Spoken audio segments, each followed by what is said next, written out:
Welcome to the Car Seat, our channel in which we discuss car research and events.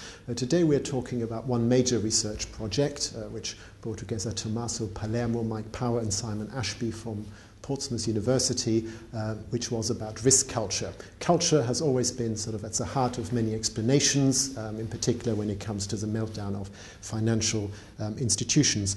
So welcome, Tommaso, to the Car Seat. What is risk culture? Well, this is a tricky question. If we take work on organizational culture seriously, then we would expect that risk culture is not a single thing, and it is not something that is static. And we kind of we had those kind of expectations when we started our research project. So in a way we were expecting to look at something that has many different moving parts, and we tried to look at those moving parts by essentially asking people in corporate organizations and consulting firms what they were doing about risk culture and what they were thinking when they were trying to address this topic. So we had a really bottom-up approach. And I mean, essentially what we have as an underlying theme is that risk culture has to do with the quality of decisions around risk taking and risk control. And essentially it's a kind of very simple conceptualization where there is a trade-off space where too much risk is a problem, but too much controls can be a problem as well. So the key point will be what organizations do in this trade-off space and how they achieve a balance between risk taking and risk control. And so in our research we kind of have more specific dimensions of analysis which we think are examples of the moving parts of risk culture. So we look at the amount and quality of interactions between the risk function and frontline management.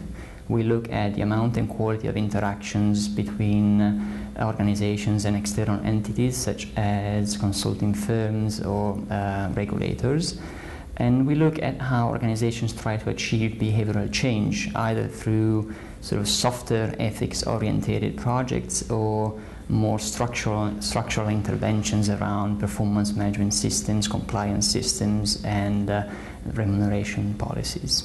Why do you think have different organizations so completely different performances when it comes to risk culture? Why is it so problematic to sort of manage risk? Well, if you, in a way, if you take this view of risk culture as a number of trade-offs, in a way, what you have, the big challenge for organizations is that there is no clear best way of acting on risk culture. So if I can make an example, so our analysis of the interactions between the risk function and frontline management, you might have an assumption that a lot of interaction is a good thing. And as a matter of fact, a lot of interaction is something that kind of scores quite high in toolkits provided by advisors. But then if you have a lot of interaction, that can lead to some problems, such as you might have a loss of independence of the risk function. You might have too much interaction that might be a problem in terms of achieving a decision.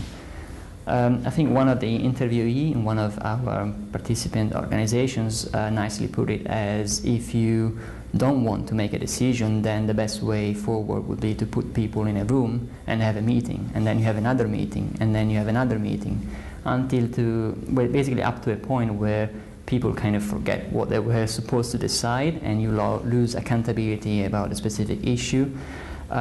So just to say that for all the dimensions that we had, we are quite wary that there is no clear good way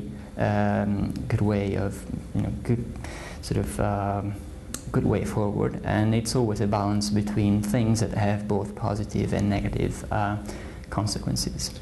There's always, when one talks about culture, there's demands for formal instruments, for guidelines, protocols and so on. To what extent can sort of written down documents help generating the right kind of risk culture which doesn't go too much in one way or the other way?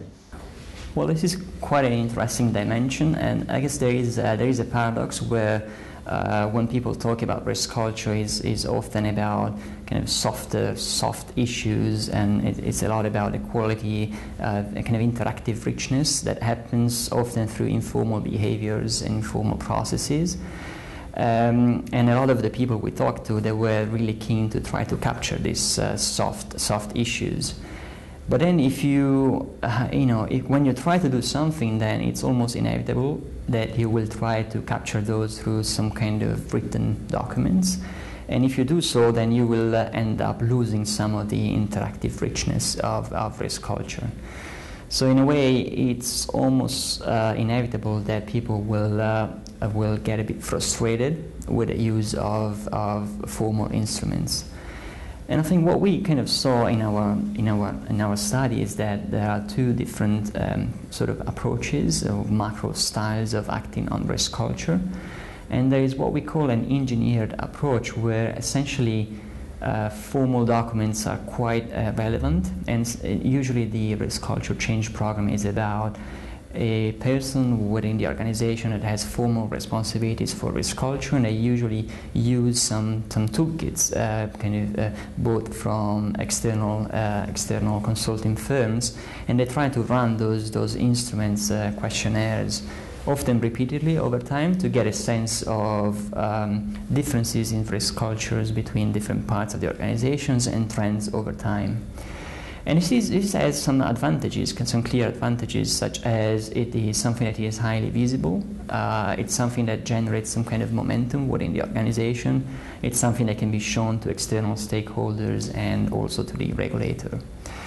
On the other hand, what we have is what we call an organic approach to risk culture change. In this case, it is a bit less visible. It is about some people within the organization building an informal community, informal network, so doing some informal networking activities, building a community of people with an interest on cultural issues. There is no reliance on a single tool, but rather it's about joining the dots between different instruments that are already available within the organization. So it's about people trying to put together information from HR surveys or information from customer experience data, and building this kind of informal communities within the organization that try to get at something that is kind of revealing of the culture or cultures of the organization. And we think that this approach has some advantages, such as it is probably more reflective of the cultures of the organization.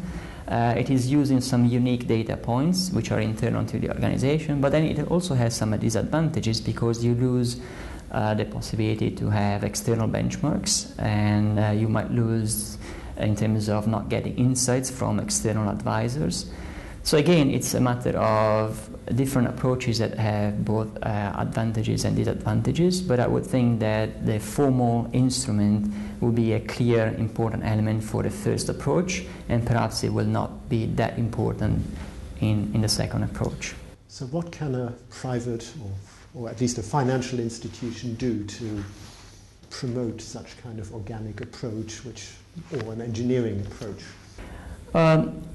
Well, what we think is, in a way, we are slightly skeptical about formal tools, although we were asked to develop one when we got the funding for this project. But so in a way, the way to get around this problem, we thought that what might be quite crucial, regardless of the type of approach you have, is to build some clarity about where you are within this risk culture trade-off space. So let's suppose that the quality of interactions between risk and frontline management is a key issue that you want to understand within the organization.